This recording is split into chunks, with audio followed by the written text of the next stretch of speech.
This is another example of all the different things. Obviously, this is not in a mobile home's attic. And if you go in a basement of a mobile home, there's wheels.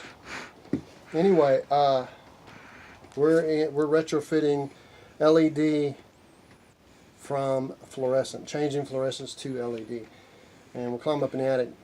So we got into a discussion about how hot it was. This is actually not when we went up last time, so it's cooler because it's earlier.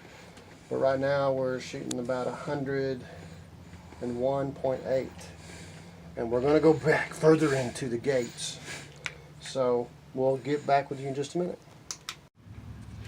Well, we're deep into the belly of the beast in the early part of the day, so now I'm reading about 102 and getting warmer all the time. I've been up in here for later.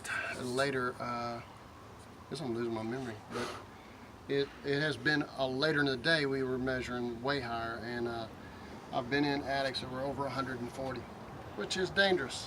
So now we're gonna go ahead and cut down our odds of getting in trouble and head downstairs.